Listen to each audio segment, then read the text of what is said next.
Hello everybody, it's Wednesday night. I'm out in the shop. I have some footage from Sunday that I got sidetracked and pulled off of what I was doing and didn't actually close it out, so I didn't bother to publish it. I'll look through it, and if it's any good, I'll include some of that in here, so you may see some of that. What I'm going to do tonight is I received some more bottle caps from Route 66. So I'm going to prep. I've already sanded and got them on the sticks. I'm going to prep the last two blanks that I need to prep for them. Keep your fingers crossed that these turn out. I'll get those spray painted. I won't be able to do anything with them tonight. If I have time, I can go ahead and prepare the caps and get them ready to go. Check this out. They sent me one of their new blue raspberry drinks. This is the brand new flavor from Route 66. They sent that to me to try out. Some other stuff I got. Let me just dump this out. Look at this. This is some blanks. Now I bought these. Let me flip the camera around. I bought these 4 blanks from Jonathan Vest, and they are 9 inches long. They're Alumilite, and I can use them to make kitless pins. Jonathan threw in these 2 clear Alumilite blanks for me to practice on things like drilling and threading.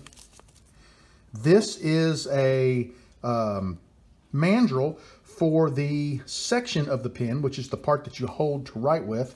And I have, I believe, a body mandrel coming.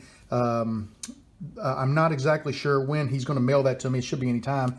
And he threw in a little treat. It's always nice to get a nice little treat when you order something. So that was really cool. And then also in this bottle cap bag, you're probably wondering what all that was. Those are labels. And what I'm going to do is I've got all my scroll saw, or not all, I got some of my scroll saw blades laid out. I got the rest of them over underneath of my card over there. This is just a sampling of the different types that I have. And I'm going to go ahead and get my tubes labeled and get as many of them in there as I can so that they're sorted and ready for use. As always, I will keep you guys posted on what I get done. I got my tubes painted. They're drying. Probably take at least 24 hours with the cold weather here. And then I went ahead and put some stickers on my tubes so I know what blades are in there. Those are the primary ones that I use. I love reverse tooth. I love skip tooth. I use those probably the most. And I got a bunch more that I just don't have room for in all of the tubes. At this point, I don't really have anything else planned in the shop, but I got hit with inspiration the other day, and my little tan notebook that I carry around, I scribbled a bunch of things in it.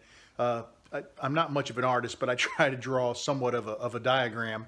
And I got a couple of diagrams scribbled in there of some things I want to try out. So I'm going to go play on the lathe for a few minutes and see if I can somehow make this work. Because if I can, I might have a couple of cool ideas for some modified pins for you guys. I'll keep you posted. I'm testing out my new collet chuck tonight. I've got something chucked up, and if it works, I may do a video on it. It may be pretty interesting. We're going to find out here in a couple of minutes. I'll keep you guys posted. Well, guys, I've been having fun. I've been out here prototyping, and let me show you what I've been working on. It's still spinning on the lathe. Now, it's a little wobbly. I actually turned it, and it was fine. I removed it from the collet chuck, and then I put it back in the collet chuck to put some CA on it. So it's only wobbly because of being removed and put back in. That, and take a look at the pin. It's going to be interesting. The bottom of the pin slides over the top of the lower half of the pin. So it is a modified slimline. It's a $1.59, $1.79 pin. It's going to be a lot cooler and a lot classier because of some of the modifications I made to it. And I wanted to, this is something that I've had in my mind. Monday night, I don't know why, but I laid down to go to sleep. And all of a sudden, I had just this burst of inspiration, and I could not sleep. I laid there for hours, and my mind was racing with ideas about this. I think a lot of it boils down to this. I've been working on the casting lately, and I've been gathering parts for the kitless pin, and I've done a few shop projects, and I've turned a lot of pins for you guys, but I haven't made a blank in a while, and I haven't done anything, any modified a pin in a while. And I was thinking about that earlier, or later in the week before, earlier the week before, and I think it just, all of a sudden it was in the back of my mind, and Monday night when I relaxed, the floodgates opened up. And this is really a cool idea. like I said, I didn't film any of it, didn't plan to. I just wanted to just work on it and see if it was plausible. Looks like it is. And I'm glad that I didn't just shoot it. I'm glad I took the time to do it, to practice, because now I have a little better idea of how to do it. So let me finish it up, and maybe I'll show a photo or two of it. And I think next chance I get in the shop, probably Saturday or Sunday, I may try to film one of these. I might try to make one for you guys, because I don't know, it's kind of fun. It was different. I haven't done this for a while, so I'll show you guys what it looks like when she gets finished. Well, guys, I did it again. I went in the house and forgot to do a closing for my video, but I'm back, and here's my pin. Now, it may not look like much, but take a look. I did a wood finial for the end of the pin, and the center of the pin, notice it's got that little ring around it. Let me flip this around. It's got that little ring around it. What I did is I took some laminate and I made a little cap for the end of the pin, and instead of having a center band, the bottom section of the pin slides into the top section. This is a modified slimline, $1.59 I think I paid for it. I think they're about $1.79 normally, but I buy them in bulk. And it's a modified, so if there's any interest, I'd be willing to do another one and do a video. I did not record this because I just wanted to learn. So if you guys like it and want me to do another one, let me know. Give me a shout out, let me know, and I'll do a video for you. That's it for me. I'm calling it a night. And like I said, I want to look, and if there's anything decent in the video from Sunday, I'll toss it in. I don't remember even what I did. But I'm in pretty good shape. I got my tubes painted, and I worked a little bit on my caps. I got the skirts cut off. I still need to clean them up a little bit, you know, on the grinder. But I wanted to have some fun tonight and experiment. This has been on my mind, so that's it, buddy. I'm calling it a night. You guys have a great evening, and I will talk to you again real soon. Hello, everybody. How you doing? It is Sunday, 4:45. My wife is out with my daughter doing a little Christmas shopping, so I got a few minutes in the shop. I had club today. It was a really good club meeting. We had a guy talk about piercing wood. You know how you turn like a bowl and then they pierce all those little shapes in it and stuff. So he was showing us the tools involved and everything to do with that. It was actually very interesting. I learned quite a bit. It's not something I'm going to get into right away because I'm not really doing a whole bunch of, you know, bowls and stuff like that. But later on, I thought it might be kind of cool because you got to buy some tools, which there's always a good excuse for buying tools. But I thought maybe if I did some lidded boxes, I could pierce the top of a box, make like a potpourri box or something. I thought that might be kind of cool. But that's something we'll talk about later. And then he talked a little bit about trans-tint dyes versus stains. And that was actually pretty interesting. I might be able to utilize a little bit of that on my pins as well and some of the other stuff I do. So it was a really good club meeting today. So I'm happy about that. I have something that Michael DeLalter bought me. The one on the right in the purple is Ainsley. That is a cat. And the one on the left is a St. Bernard named Flossie. Now, these two pets have unfortunately passed away. And my buddy, I've turned pins for him before. The cat belonged to his son, and the St. Bernard belonged to his wife. So he asked me if I would make a couple of pins. So while I got a few minutes tonight, I'm going to attempt to whip these out. Now, I got some bad news for you. Yesterday, remember, I had those, the knee-high and the Moxie blanks that I took out of the pressure pot. I think I mentioned that they were tacky. Take a look at them. Look at the bubbles. There was not a single bubble in either of these blanks when I took them out of the pressure pot. Look at the bottom there. I put them in the house, in the laundry room, because the laundry room is always warm, because the dryer runs. With 5 people and three 13-year-olds, we go through a lot of laundry. My wife does laundry nonstop. So the laundry room is really warm, so I put them in there, let them sit overnight, and let me tell you what happened. I verified this with Mike DeLalter today. The pressure pot squeezes those air bubbles down to nothing. I didn't leave this in the pressure pot. I left it in there 2 hours. It's really cold out here. It's like in the low 30s.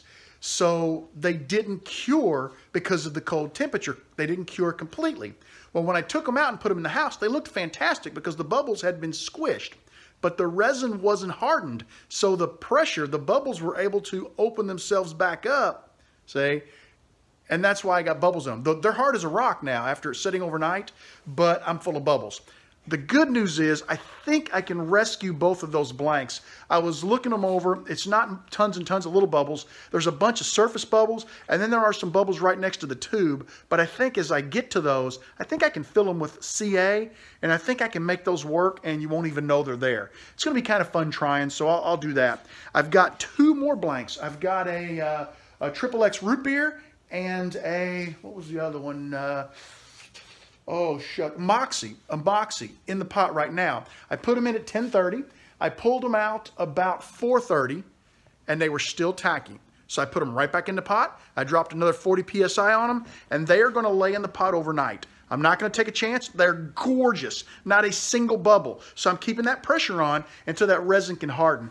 And if it takes 2 days, I'll check them tomorrow when I get home from work. If they're still tacky, they're going right back in the pot. I think what I may do, I've been talking to some people about like Jim Pratt, for example. I haven't talked to him yet, but I talked to someone who had talked to Jim Pratt, and he built like my maker cart. He has a little cart like that, and his pot sits down in the cart, and inside the cart, I believe he has like a light bulb, and he turns that on, and it warms the inside of that cart, which warms the pressure pot, say, and things like this don't happen because he lives down in Tennessee, so he gets cold weather like this too. So I think I may look into doing something like that because I want to be able to permanently cast. And I want this to be my casting area. I just have to find some place for these tools.